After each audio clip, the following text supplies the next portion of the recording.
Hi, welcome to Hold the Light, a show for lifelong learners who are curious about the ways we can deepen our connection to our personal and spiritual growth. I'm Lori Gunning-Grossman. I'm here to hold the light for the light holders of the world. So today is a show that I'm very excited about because I am talking with one of my spiritual teachers, Carissa Schumacher. Carissa is a world-renowned forensic psychic medium, an empathic intuitive, a sacred ceremony facilitator, and a full-body channel for Yeshua. So I first entered Carissa's world through the book, The Freedom Transmissions, which is a series of spiritual lessons and learnings by Yeshua, or Christ consciousness, as channeled by Carissa. This is a book that once you pick it up, you'll want to read it and listen to the audiobook at least a couple times. I still open the book almost daily to a random page just to see what's meant for me that day. And it's surprising how many times it feels like I'm reading something for the first time, or it's exactly what I need to hear in that moment. And I've heard others say the same. This book, it's full of wisdom, lessons, and learnings. It offers a pathway to peace and encourages us to live a life based in co-creation, transparency, and compassion. It's choosing faith over fear. It's embracing the void and the light. It's about love. I've attended 2 of Carissa's Sacred Spirit Illumination journeys, where we come together in person, one in March 2023 and the other this past September. On these journeys, we learn how to move more deeply into spirit, including the spirit within ourselves. I've witnessed Carissa channel Yeshua in person, and there is a palpable shift of energy in the room when she channels. It is quite something. I am so thrilled to have Carissa on this podcast. As you'll hear in our conversation, the name of this show, Hold the Light, was born from my reading The Freedom Transmissions. So this has deep meaning for me. Through Carissa's work and this community, my life has shifted and expanded in beautiful ways. Carissa is a facilitator who is willing to walk the walk. What I've learned from being around her is that although she has this incredible gift as a channel, and it does seem otherworldly, she embraces her human self and shares that with us. There's a lot of laughter and joy in her presence, and in Yeshua's presence too. So while this episode is longer than usual, I recommend you stick with this until the end. I mean, of course I do. There's so much goodness shared here. I know that many of you listening are cautiously curious about the Freedom Transmissions and Carissa's work. So keep an open mind and an open heart. This work is universal. Honestly, there's something for everyone. Here in this conversation, we talk about what it means to hold the light. Carissa offers context and definition to Yeshua, as well as the vertical and the horizontal. She shares how people can create a daily structure to help them connect or stay connected to their spiritual selves. And we cover so much more. There's great wisdom in this conversation. While Carissa and I were chatting quite a bit off mic before we started, here we jump right into it. Please welcome Carissa Schumacher.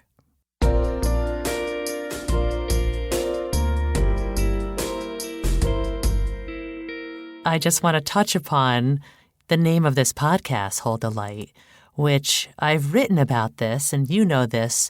The phrase Hold the Light came from your book, The Freedom Transmissions. And it was one of those things when I read it, it just struck me. I mean, the whole book is chock full of incredible words and wisdoms and activations.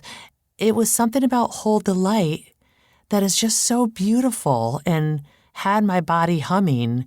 And that's the reason why we have this podcast that you and I are talking on right now called Hold the Light, because I saw those words. I said, that's it. I'm making something around this. Specifically, what Yeshua was offering, inherent to his wisdom on holding the light, that actually that was not part of the original Freedom Transmissions. So the original, there were certain things in the Freedom Transmissions that he added in.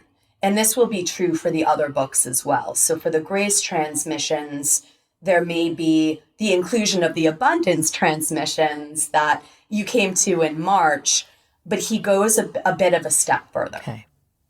So when he spoke about this, It was specifically from a transmission that he had done prior. So in June of 2020. And what he was speaking about is, of course, this difference that I want to mark for maybe some of your listeners that may be new, the distinction between what he refers to as the vertical and the horizontal. Yes. And the vertical, so if you look at a cross or even a medicine wheel, there is that vertical beam or that vertical bar that is representational of spirit. Your vertical self is your being. It is your consciousness. It is your presence. It is where your intuition resides, your intuition being your inspiration and your discernment. The vertical is really that part of our self that is spirit and habitating form. And then there is the horizontal.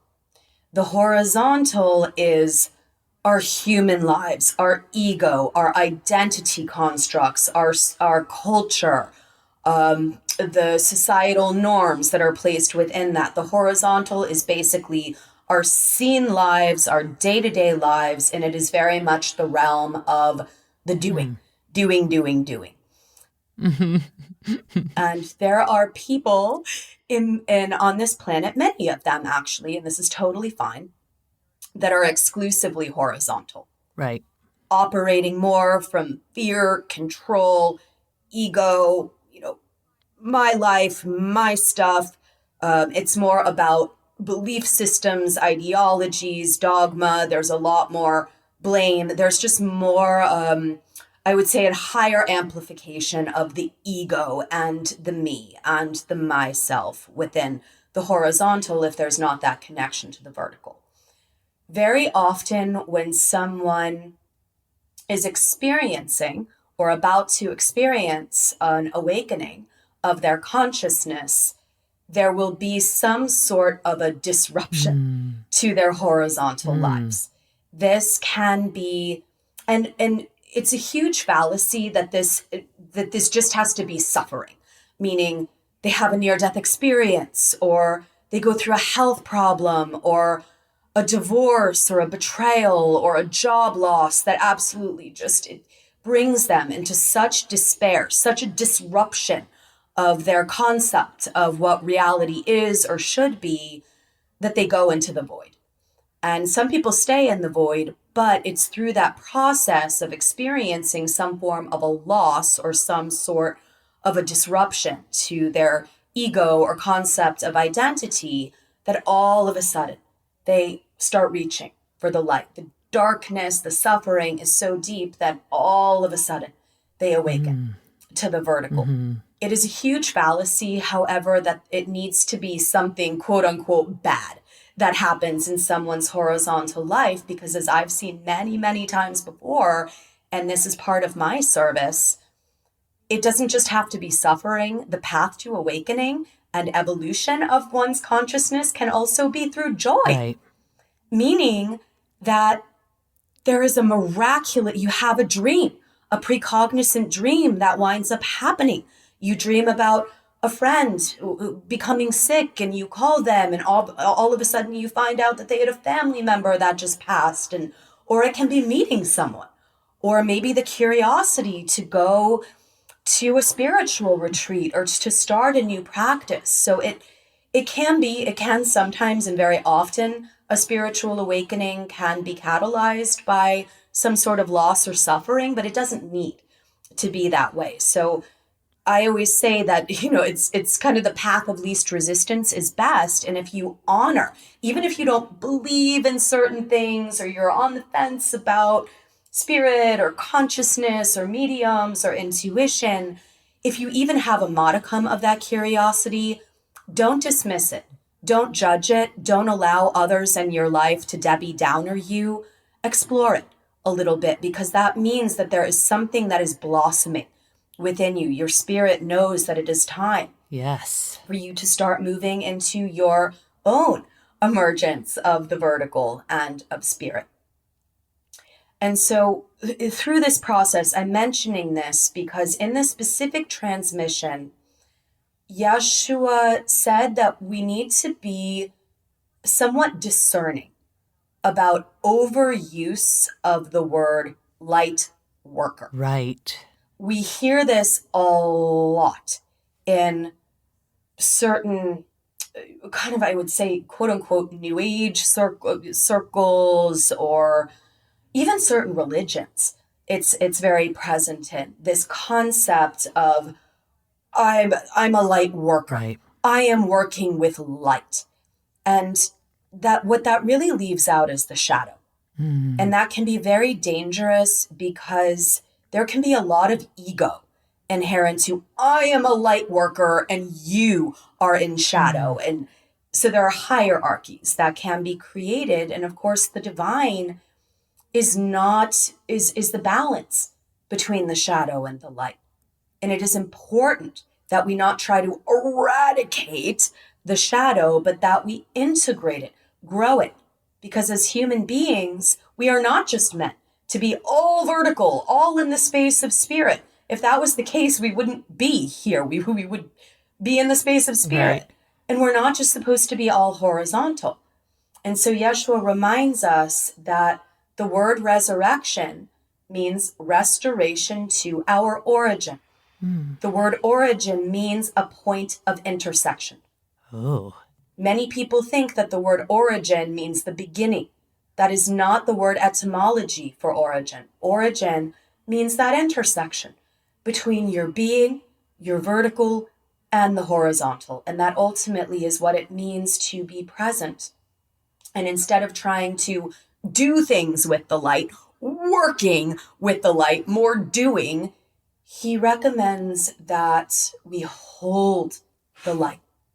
Because if you can't hold the light within your being, how are you ever going to serve through it or be able to do anything at all?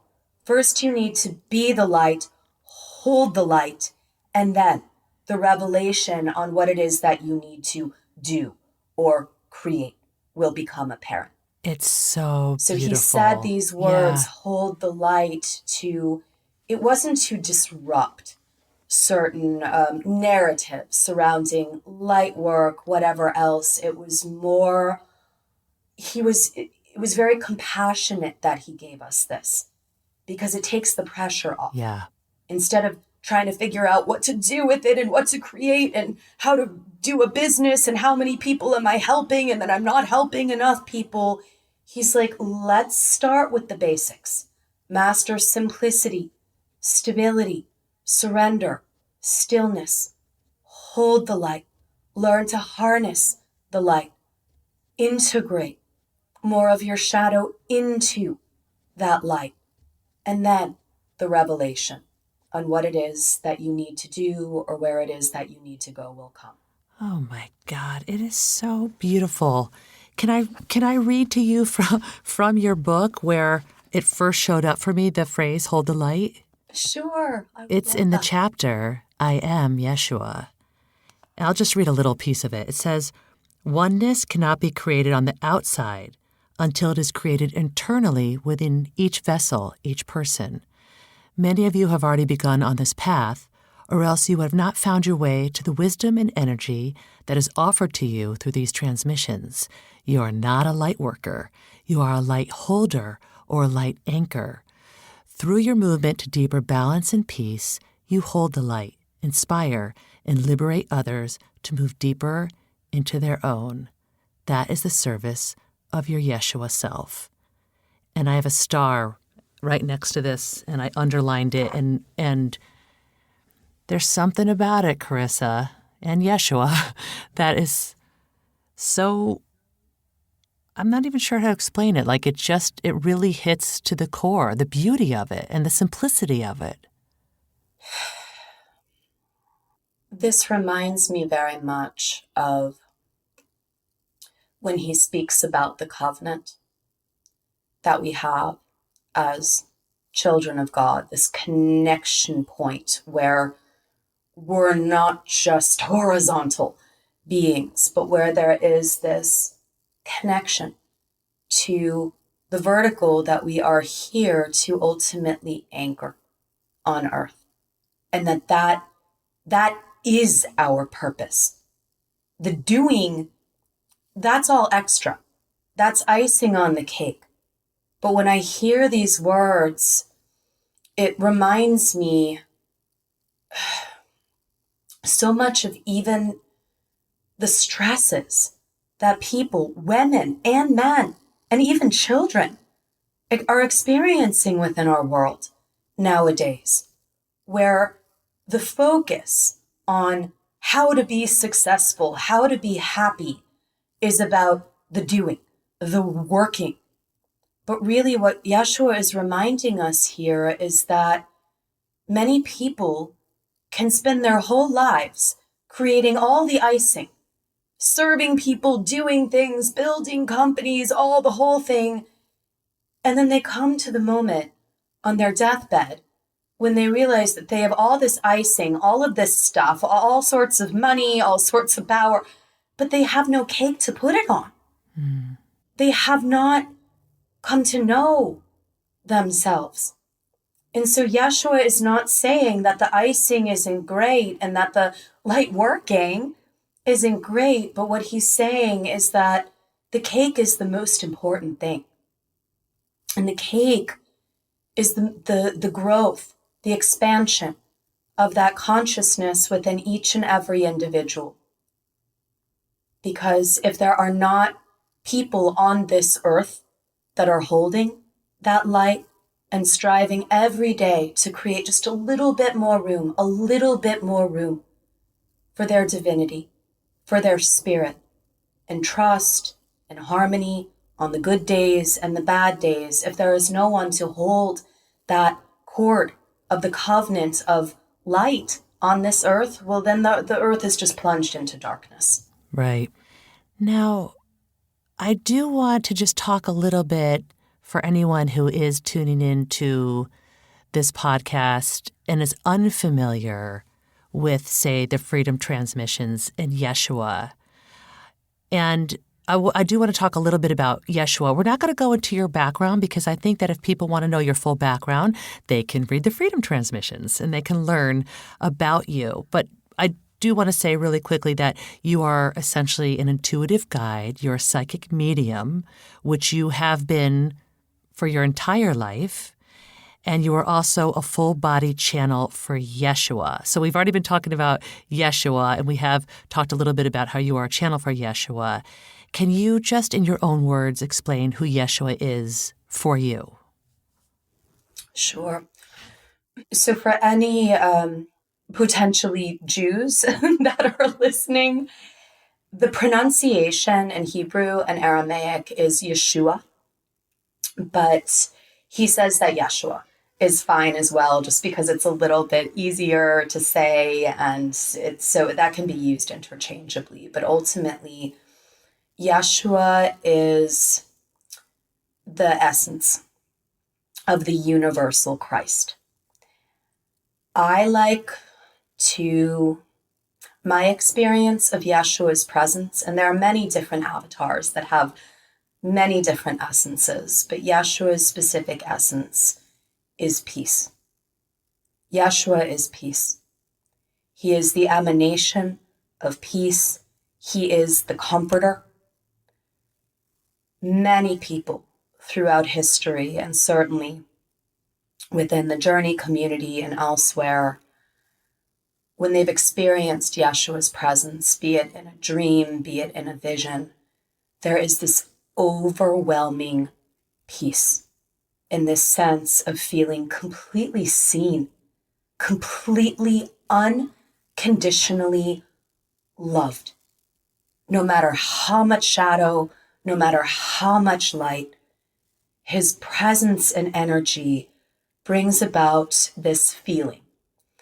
And not just a feeling, it's so much more than that, but it brings about this knowing, this wisdom, that everything is going to be all right. And when I say the words, he's the essence of universal Christ, please note that I am not saying Jesus. Jesus was not his name. Jesus came from some of the Greek translations. In Greek, Jesus is basically the translation of Yeshua. And when he first came to me, I asked him, what am I to call you? Am I to call you Jesus? And he said, no, that was not my name. And so that was a learning lesson for me, because of course I did not grow up in a staunchly Christian household. I was able to explore many different religions at the time. I'm very grateful to my parents for giving me the space to be able to explore that. But he was very clear from the beginning and the distinction that he is the essence of the universal Christ. Because in his life, in his one human life as Jesus or Yeshua, through his death, through his experience of the death, the Friday, his transformation and transfiguration in the tomb, when he died and was placed in the tomb, and the tomb was reconfigured and he was birthed out of the tomb from the space of the womb, he did not emerge as a physical man anymore. He emerged through the presence of the universal Christ. So his emergence after the crucifixion, the resurrection, was the emergence of the universal Christ essence. Richard Rohr has a wonderful book that he wrote about this. Richard Rohr he's a Franciscan monk, or a Franciscan priest, and he wrote a wonderful book called The Universal Christ. Very often prior to giving someone a copy of the Freedom Transmissions, I will give them a copy of the Universal Christ first, because it helps people to understand the difference between Jesus, the man, versus the essence of the universal Christ. And even in the Bible, there are certain distinctions between this, meaning that the first three Gospels by Matthew, Luke, and Mark, they focus a lot more on Jesus, the man, or Yeshua, the man. This is what he said in his life, what he did in his life. But when we come to the Gospel of John, all of a sudden, John, the apostle or disciple John, starts referring more to Yeshua as the Christ, or the Word, or the Comforter. So even biblically, there was an understanding of the progression from the man into the spirit. And ultimately within his life, and this is what makes Yeshua distinct from almost any other divine being of higher consciousness that has lived on this earth. Everything that he did was through peace. Mm-hmm. There was even some of the other prophets, David, Moses, even to a certain extent, but there was everything that Yeshua did was through peace. And not only that, he also gave us proof. Mm-hmm. He didn't just talk about the afterlife.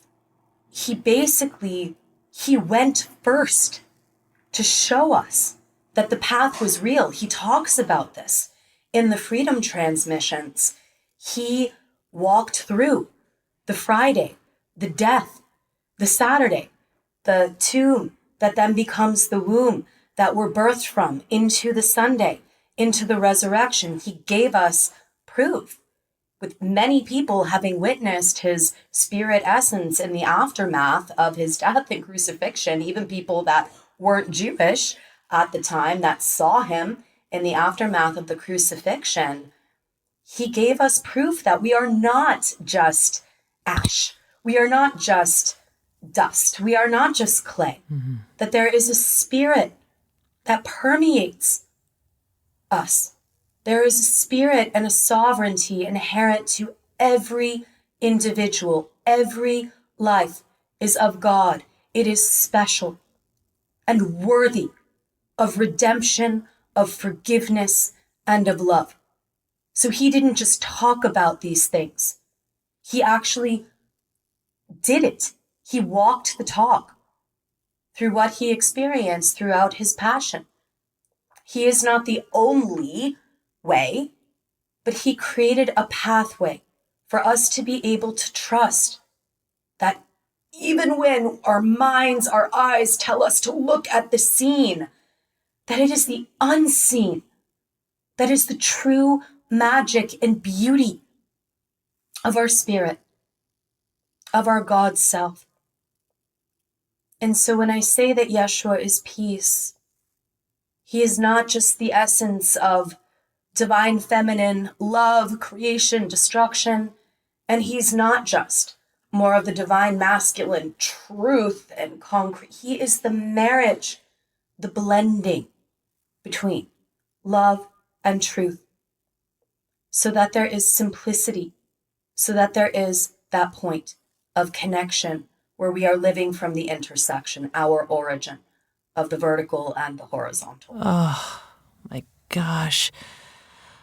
So much goodness in what you've just said. And, I wish upon everyone to, if they're open to it, to read the Freedom Transmissions, to be exposed to this, because as you said, it is peace and tapping into the stillness of our lives, of stability, surrender, simplicity.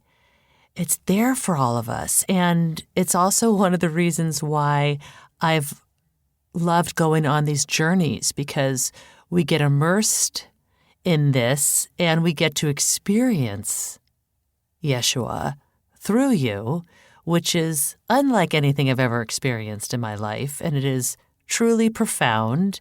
And it's also, it's exciting. And Yeshua can be funny, and it's deep, right? I mean, sometimes my journey sisters and I look at each other and go, oh my God, what did Yeshua just say? And we get such delight from it. Coming away from a journey, I think that people, well, I'm sure everybody has their own experience. I know some people come from it with that like light-filled, joyful high, or some come with that feeling of a deepening and a shift. And, transformation is in the air. And I know that one thing that people are curious about, as I've talked to people in this community, and not just coming from a journey, but maybe from reading the Freedom Transmissions or just doing one's own daily practice of tapping into the divine and tapping into the vertical. The question that I know a lot of people wonder about is, how can we cultivate and weave that light into our day-to-day life? And this is something you and I had talked about also, like how can people create a daily structure most conducive to opening their channel so they can stay connected to the vertical and the unseen? How do we do this? Yes. Okay. That is a wonderful question. It's also a bit of a loaded question. So I can share my experience, but I want to maybe give the disclaimer that, again, it's up to each individual to create the structure that works for them. Right. Okay. Because what I want to avoid here is people maybe comparing themselves to Carissa, right. Mm-hmm. who has been a forensic psychic medium since the day that she was born, who has a life structure that has been completely designed in a very divine way for this. It was created for me. Anytime that I have tried to deviate from my path of service, spirit explodes whatever distraction or detour I'm going on very, very quickly. So for me, just because the vertical is kind of my job within this life. That's true for every person that allows it to be, but I am actively working on missing persons cases connecting with people that have lost loved ones, working with people in sessions every single day, holding the energy for journeys. And so I have to be a bit more, I would say, almost militant in terms of my discipline to be able to maintain a clear channel. So with that being said, there are a couple of things that I do feel would be helpful, would be helpful Okay. to share with some of your listeners. Yes. So this is just, you can take what serves you and leave the rest behind. Okay. I would assume that many that are listening either are already very intuitive or empathic beings, but those that are not, if they are still with us right now, if you're still here right now, there is a curiosity or a foundation of something that is rooted within you. This word channel gets thrown around a lot. A channel is very much like a muscle, meaning that some people are just naturally born with more attunement to the vertical than other people. Every single person, when you start quieting your mind, whether it's a meditation practice, every time that you go into meditation or stillness or prayer, it is so important to note that this is your time to go on vacation from the horizontal. And I like saying it that way because a lot of people meditate, just to try to find a little bit of stillness from the horizontal. But if you're not actually looking forward to it and saying, I am taking a vacation from the horizontal right now, the difficulty will be in connecting to the vertical when you're in meditation. So one of the first things that I always say, an empath or an intuitive or somebody that is awakening in their consciousness, if you do not have a meditation practice, you will struggle, especially when you have gone through an awakening, your consciousness is expanding, your spirit is expanding, things in your life are changing. If the floodgates of the vertical are flowing in and your ego and control is trying to push it out, it creates a lot of frustration or even tension in your being, or a lot of confusion. Am I getting a message? Is this real? Is this a synchronicity? Or is this just a coincidence? And so you actually wind up almost feeling like there's a war going on between your mind and your spirit, where your spirit is saying, let's take this leap, let's explore, let's open things, let's breathe, let's be present. And your mind is like, I have to do my laundry. I have to figure out, my taxes. Yeah. And so there's just this tension. And the problem when there's that tension between the mind that wants to do, that wants to be safe, and then your spirit that's saying, trust me, set this all free, your heart is going to be the collateral damage. And so your heart doesn't know what master to serve. Whether your heart is going, heart palpitations, I'm going to be a servant to my mind that is stressed and wanting me to do all of these things, or whether your heart is going to be the servant to your spirit. And so that it creates a lot of complexity as more light is infiltrating your being. If you don't have a practice where you are able to actually, even if it's just for 10 minutes a day, center yourself, close your eyes, and go home.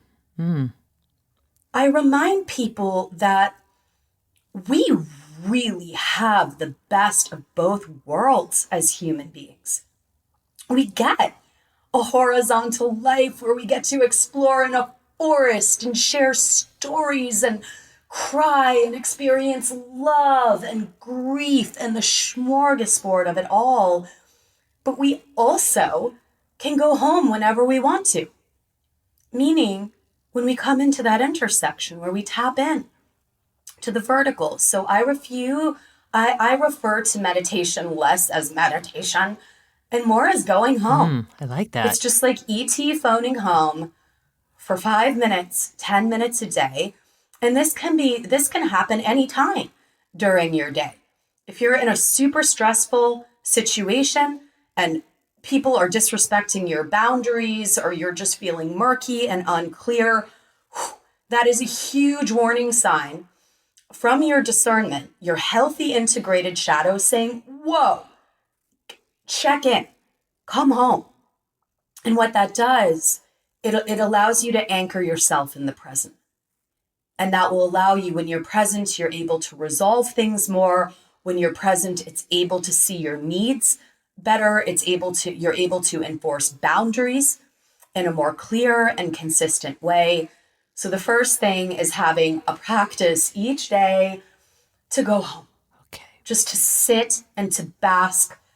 And when you're going home and you're just sitting, breathing, honoring simplicity and surrender, I would encourage you first, because this is what will activate some of your own psychic energies, to create a sacred space.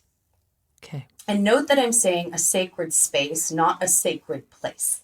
While it is awesome to go on a rampage and buy crystals and buy an altar, that's nice, but the divine really doesn't care that much about that.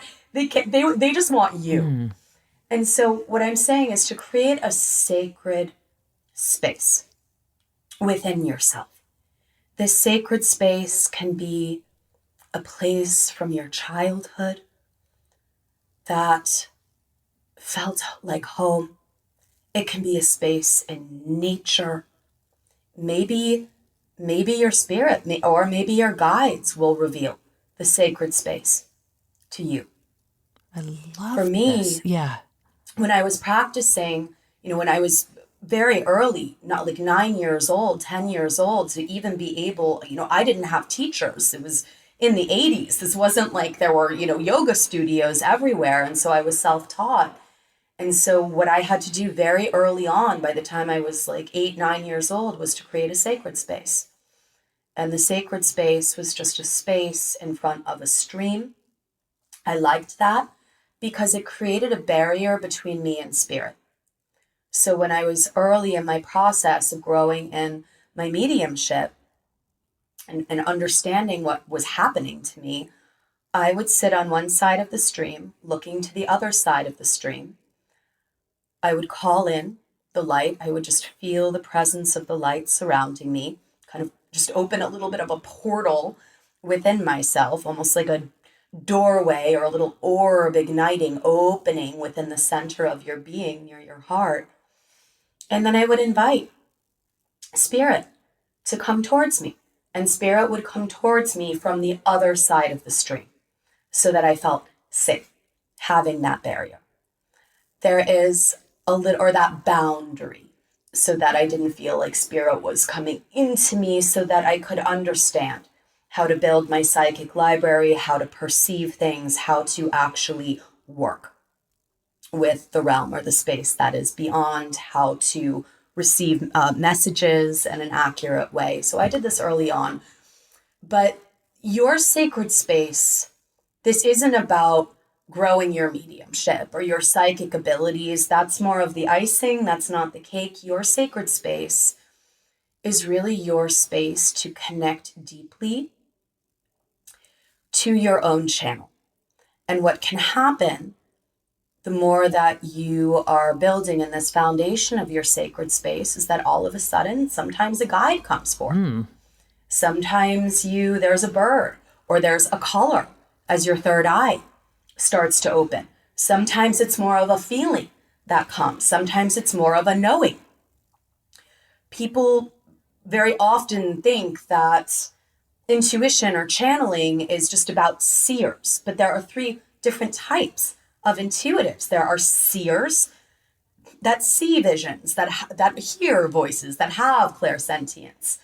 But then there are also people, very powerful practitioners, that are feelers, where it's not all of the colors and the visions, but they feel something very powerful around them, within them. Sometimes that translates into writing. I always say that the feelers are the healers, because if you can feel something intuitively for yourself or another, you know just what to do in order to heal it. And then there are knowers. Knowers, I always feel a little bit sorry for, because it's like this writing or these knowings, these wisdoms just pour through them. They're just writing in a journal, and it's just transformational wisdoms, but they don't know where it comes from because they don't get the visions and some of the feelings. And so very often knowers can kind of second guess themselves, saying, am I just making this up? Am I channeling this? Who am I channeling? And really, it doesn't matter. You're channeling the one consciousness. The one consciousness, that is it. It's flowing from you. It's emerging from you.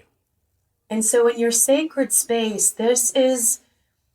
once you develop it, this is the space that really is the home for you. And it's also kind of like on a little map, when you put a little tack into a map, it's also a space on a consistent basis where spirit can find you. Because you don't want to have your channel open all day, every day. Like going into a business meeting or going to the grocery store with a wide open channel. Right. It's too much. Right. When those floodgates start to open. And so for me, my great-grandmother was a very famous medium, incredible abilities in the Netherlands. And she was also a milliner. She wore hats. So any time that she would leave the house, she would put on a hat. And that was her way of saying, I'm not open right now. I need to go about my life right now. Spirit, don't bother me right now. I've developed something called office hours when it comes to spirit. Okay. Meaning there are certain portions of the day that my channel is open, and other periods during the day where I'm like, unless something's an emergency, I need to handle emails or my actual physical life. So the sacred space, this is just a space to explore. It's a space of freedom. It's a space not to think, but daydreaming is welcome. And whatever needs to be revealed to you will be revealed to you. But what I see happen sometimes is that someone goes to their sacred space for approximately 3 days, and they don't get the massive downloads and revelation, and all of a sudden this doesn't work. I'm not an intuitive, I'm doing this wrong. Consistency is hugely, hugely important. Okay. Because not only do you need to trust consciousness and how it emerges through you, but the divine also needs to trust that you're going to be consistent. Not in getting everything right, but at least consistent in terms of being more present within your life. Obviously, diet is a big part of things to structure within your channel, but I am not one of those practitioners that is all puritanical, where it's like an hour of meditation in the morning, an hour of yoga, eating hemp, going back to yoga. That was not Yeshua's way. Even within his human life, he was not running around telling people what they were doing wrong and what it was that they were supposed to do. Right. And I have that. I've been this way even before he birthed in my channel for many, many years. It's about what feels right for you in order for you to connect. And of course, we all have very different life structures. I will add 2 different things, Okay. however, before I complete this chord. Yes. Nature.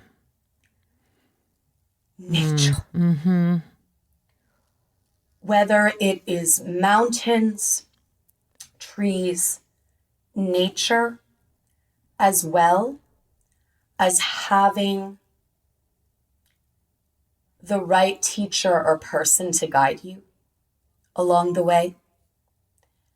Finding the right guide is so, so helpful. Yeah. And this doesn't necessarily need to be someone that you pay. And we shift very often within our lives who it is that we're receiving wisdom from, what ascended masters that we're working with. But if there is someone that you find that you really, really trust, you feel their integrity and humility and originality, working with someone who does understand, who has been practicing for a long time, that works very deeply with the vertical and spirit, so important. It's not a must-have, but it is really, really important. Yeah. Especially if you would like to accelerate your process, or if you're feeling the possibility that you are meant to serve as not only a light holder, but also in vertical service to the divine. So as a healer or a speaker that is genuinely helping others to transform in their consciousness. And then the third thing that I will say, community. Yes.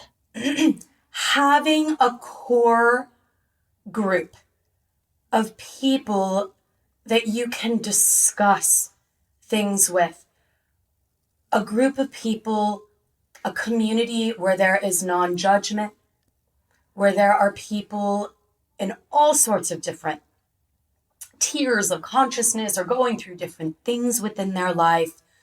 But having that, it means that not only is your spider, your mind, heart, spirit, physical body, not only are you getting your spider in order to serve as a vessel for the emergence of deeper light, deeper consciousness on this earth, but you also have a web. Yes. A web of people that, when I always say no spider down, but when your spider is when you are the spider that is having a really, really bad day, it helps to have another spider connected to your web over here that is able to hold that light for you. And then when that spider is having the bad day, then you're the one that is holding the light and that support for them. We are moving into the age of Aquarius, which is all about community and co-creation. And I know that this is really bad news for a lot of folks that have been lone wolves, or what I would call kind of like closet intuitives that have felt or known that there is something emerging, or that there are certain gifts that you have, but don't want to talk about it, don't want to upset the apple cart.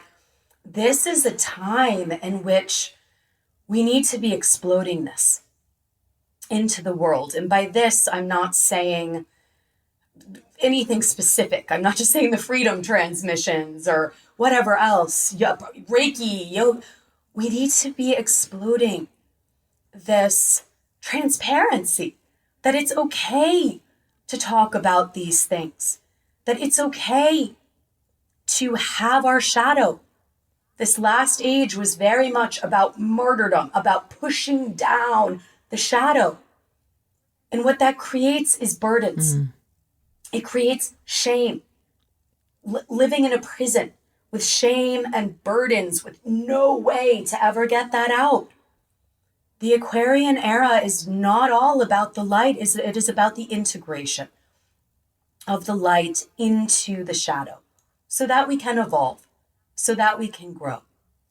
And so this community essence is such an important one. And by the way, community does not need to be 100 people. Right. Community can be 4 people that you trust, that you can say anything to, and know that they will help to, that they will love you, but also be honest with you. Yeah. That is very much the essence of the universal Christ. That is the essence of a good friend and someone that is a light holder that loves you. Because we all have moments when we're in a beautiful lie and, oh, my boss did this, da-da-ba-da-ba-da.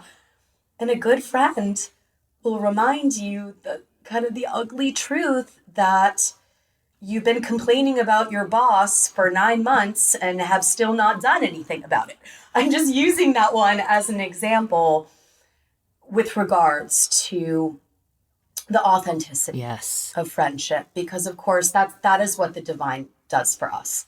And as you've experienced, there are times that Yeshua is so loving, so holding, but there are other times where he will rip the Band-Aid off and be very, very honest about things that can be a little bit difficult to hear or chide with certain beliefs or ideologies, but that ultimately set you free. That's right. So Yes. we've delved into many different tangents and talking about the structure of one's day, but community, connection to nature, having the ability to drop back in, to drop home, to phone home, to create a sacred space within yourself so that you actually have a container to hold the light. Those are all some of the things that are so simple yet can shift your entire perception Yes. of life. Yes. And I was just going to say they are so simple and so powerful too. And I love the way that you framed meditation. It could just be 5 minutes, 10 minutes, and creating your own personal sacred space. How you mentioned perhaps you are envisioning something from your childhood or your example when you were younger with the river. I mean, that's so beautiful. Some people might even want to adopt that as their own sacred space because it's such a beautiful image. Sure, I'll come meet you there. We'll have a big party. Exactly. Yeah, I'm going to meet you there. And community, 100%. And, before I discovered this community with the Freedom Transmissions, I had been thinking about this maybe for about a year, how much I truly wanted to find people who had a similar interest in spiritual development, personal development, yet also, and this is what my Journey Sisters and I talk about, we can also be silly and we can laugh at stuff. Sure. Maybe we swear. And then we also go deep into this world and it's extremely meaningful to us. And so to find people, and again, you said it doesn't have to be a huge community, just to find people that are walking a similar path. We can't all walk the same path, of course, but just walking a similar path is so important and also beautiful and fun, and it's available. It's available for all of us if we just open our hearts to it. Yeah. Yes, and I don't want this to sound judgmental. I'm just sharing this because I feel that it may be helpful for some of your listeners that are maybe exploring all sorts of different things right now or just beginning their process of summoning the courage or the interest to explore certain things. If you are entering some form of a new community, say even just exploring a new yoga studio, but this doesn't just have to be vertical things. This can be horizontal things as well. A knitting club, a book circle, a Zumba class. Yeah. One of the most helpful ways to enter that community is to first explore it without committing to it. Meaning that sometimes we feel like we need to commit to something right away. And that's a big no-no. Because especially when it comes to spiritual communities, there has always been, but even nowadays, there's a little bit of a pollution in the spiritual space that has created a lot of harm along the way, meaning keep your eyes open, not just for the practitioner, but also their community. And specifically communities that are rooted in hierarchies, meaning some people are practicing have been practicing for 10 years and you're just a novice. That's an example of communities with certain hierarchies where the facilitator is, or the guru is rewarding only the people that have been there the longest. And if there is any form of what I would say, not honest, but if there's any form of negativity that you're feeling with people that are comparing themselves to one another, not being embracing of some of the new folks that are coming in, that is a really big warning sign. And also practitioners that bring about shame, that where there's judgment that is there. And I don't mean a yoga teacher saying, you need to straighten your leg a little bit more, but when someone is starting to shame you for certain, those are foolproof ways to know that that is not the right community for you. Use discernment. So exploration without commitment is important. And I just want to circle back to something that I forgot in our half an hour discussion on how to hold the light and build that into a daily practice. The one thing that I had forgotten to mention is how special for those of you that are moms and dads or aunts or caretakers or uncles, how special it is to introduce this to your children, especially those that are below the ages of 12. Children, they are so attuned because, of course, children haven't taken on the density of their shadow yet. That happens more around the ages of 12 to 13 is when spiritually we start taking on more of our density. We start formulating more of our ego. But children, especially very young ones, they're very present. They're very, very dropped in. And as a matter of fact, when things get too horizontal for a young child, it's like system malfunction. Like when a child has been too busy and is exhausted, they just can't handle, temper tantrum city. They have to go to bed. Right. And so children are such amazing accountability partners when it comes to reminding us to come back to that origin. Children, they just want us to be present. And that's what's so extraordinary. But I'm mentioning this because it can be really special to understand your child's sacred space. And this works in teenagers as well, even young adults who are in their 20s and kids that are in high school and college right now, between technology and just the state of the world. They're so stressed. And so helping them to find a way to come home, not to leave college and physically come home to you. As a matter of fact, having this practice will avoid them dropping out and coming back home. Right. But for them to have a practice to drop in, to come home, and to explore their sacred space, it is so magical. There was a young boy that I worked with. I've worked with him for a couple of years, and he lives in Abu Dhabi, of all places. And he was one of the young children. I will sometimes mentor young children. Well, I'll work with children always, but this was a specific case of someone like Nick McRae, who you met, Lori, who just incredibly, incredibly special gifts. And this young boy, his name was Rambir, had this incredible channel, but he was afraid of it. And when there's fear that is brought in, Spirit was trying to connect with him. The light was trying to connect to him, but it was filtered through his channel as fear. And so all of the beautiful energy, the beautiful guides that were coming to him, he was afraid of it all. And so that the fear created this separation between himself and the light. And so we worked with him on creating a sacred space. And of course, I thought that it was going to be something maybe like a beach or, maybe his grandma's house or something. Yeah.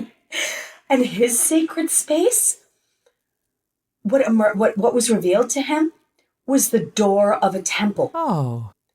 And as we grew and he explored this and it felt safe, he said, I feel like I've been here before. I know what this place is.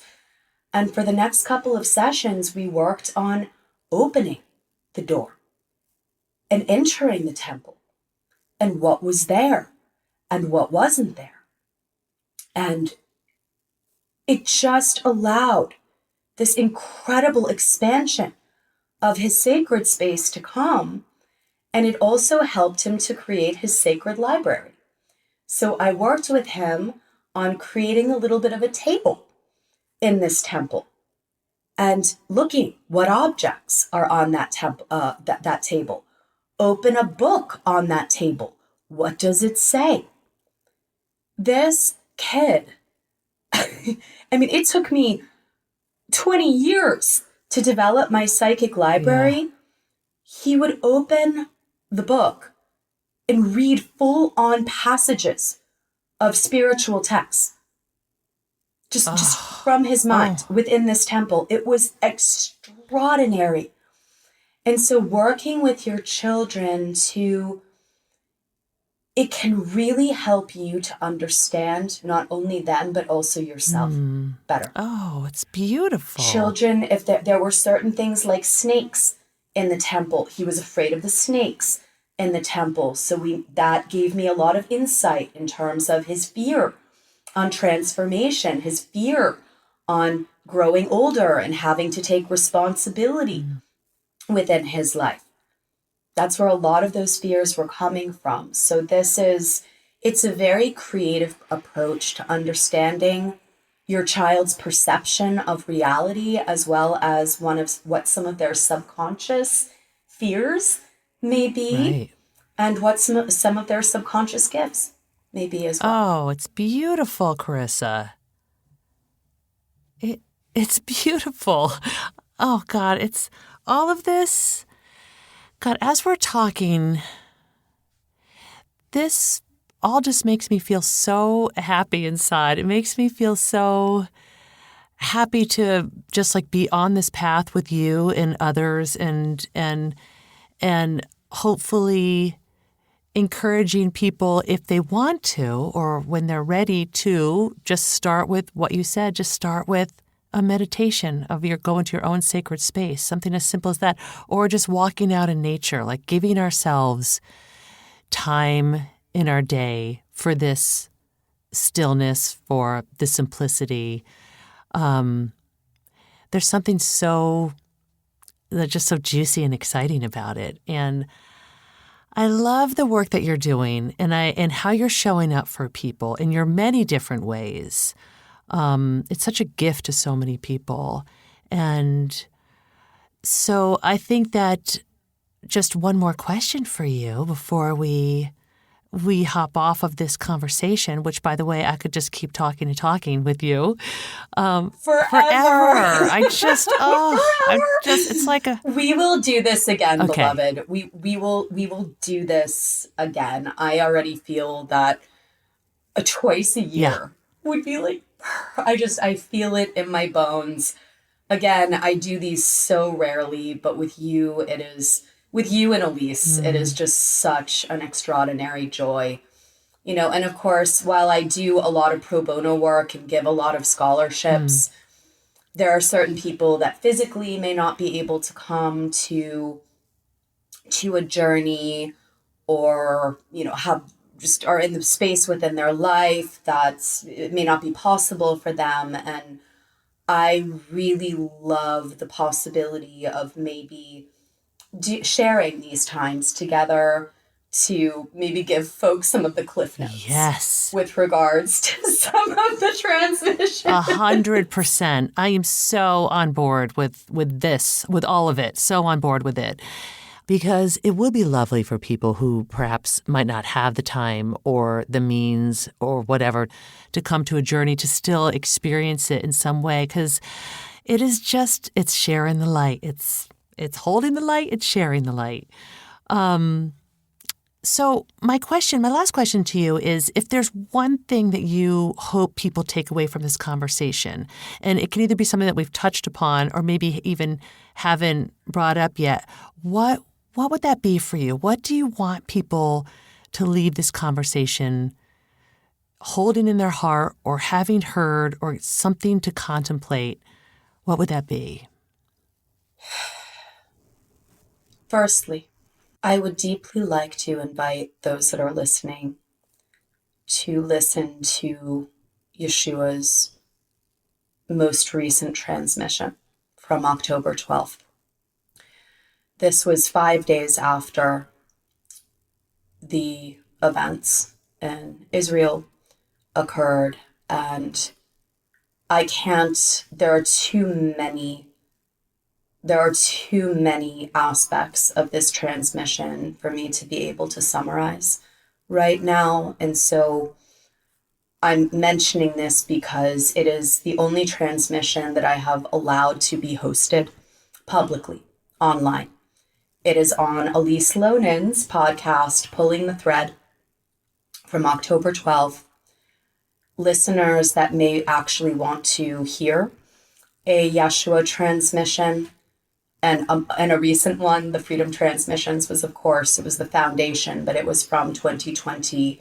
So listeners that may want to learn a little bit more, or those of you that are experiencing a lot of grief right now or frustration surrounding the state of the world and some of the events that are taking place as we move through this era shift, that specific transmission, it's under the category on Elisa's podcast, Air the Grievances, Not the Grievances.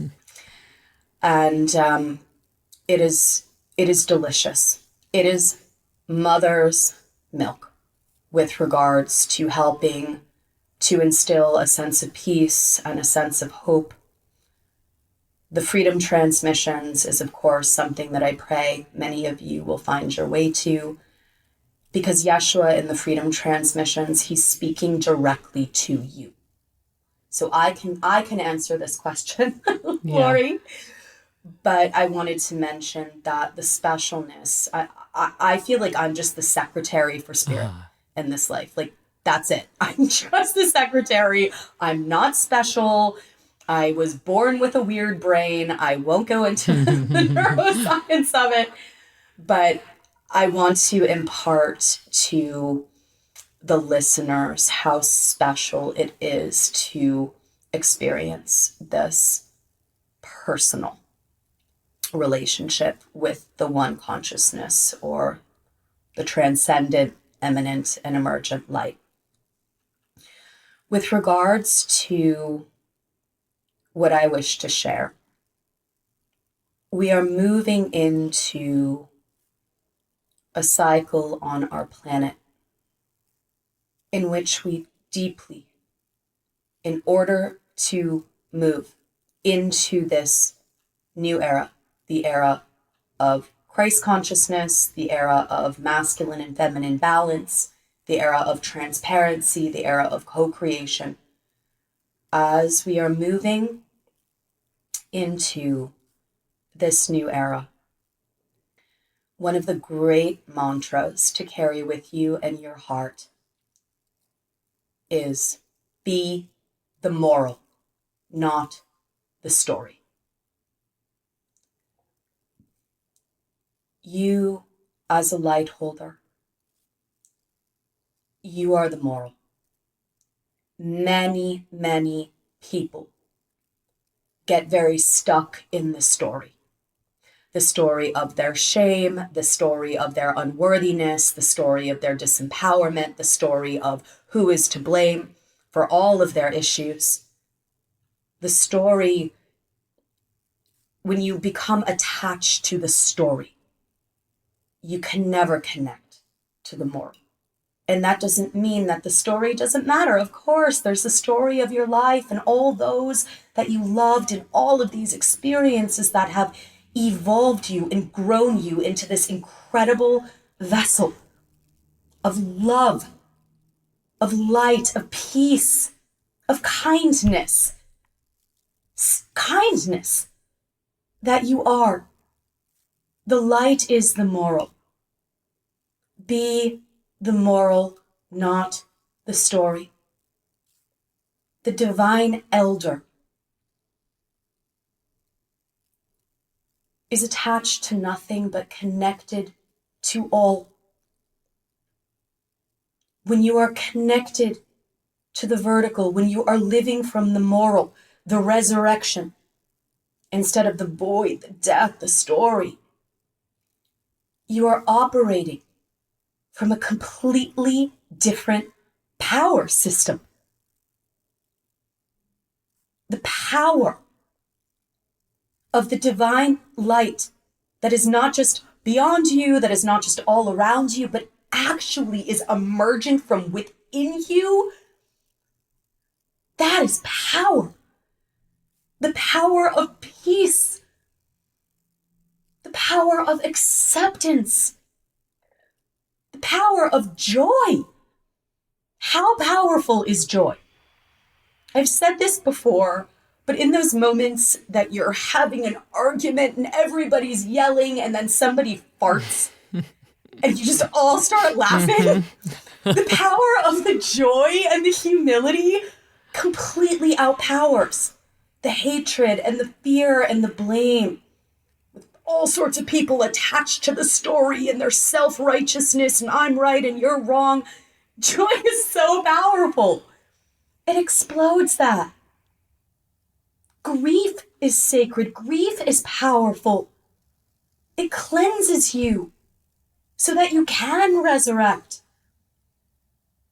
So for those of you that are in a period of void or tomb or emptying out, and for those of you that are in the sanctification, that you're ready for a change, you feel it coming, but you don't know exactly what it's going to be, surrender. The power of the light is your power source. It regenerates. You are one with it. The divine is not just asking us to worship a transcendent God or to look around for all the eminent God, the signs. Where are the signs? I didn't see a hawk today. I didn't see 11:11 on the clock. The divine has betrayed me. I'm not feeling my late grandmother today. What's happening? The eminence is fine, but what is being asked of us for all those who have incarnated on the planet at this time, what is being asked of us is to allow for the emergence of the light. Meaning there's no gurus, people coming to be our saviors. Like the Hopi have said, we are the ones that we have been waiting for. Mm-hmm. So just because you've had difficulty or faced judgment within your life, do not abdicate responsibility for this, for your power, for your love, for your presence in this life. It is sacred. It is needed. And I am so grateful to each and every one of you who are still listening, for being what you are, embodying what you do, and holding the light for this special, special planet that we call home. For now. Oh, Carissa, beautiful. So beautiful, so inspiring, so loving, so light-filled. I'm so grateful. My heart is so full of gratitude right now for you and for discovering you and or finding you, I should say. I mean, I didn't discover you, obviously, just for finding you and to being a part of this world. It's really beautiful. It is just beautiful, and it's peaceful, and it is exciting, and it's life. This work is just so full of life that I wish it upon everyone or anyone who is ready or willing or interested in just digging in more into this work that you do. Thank you so much.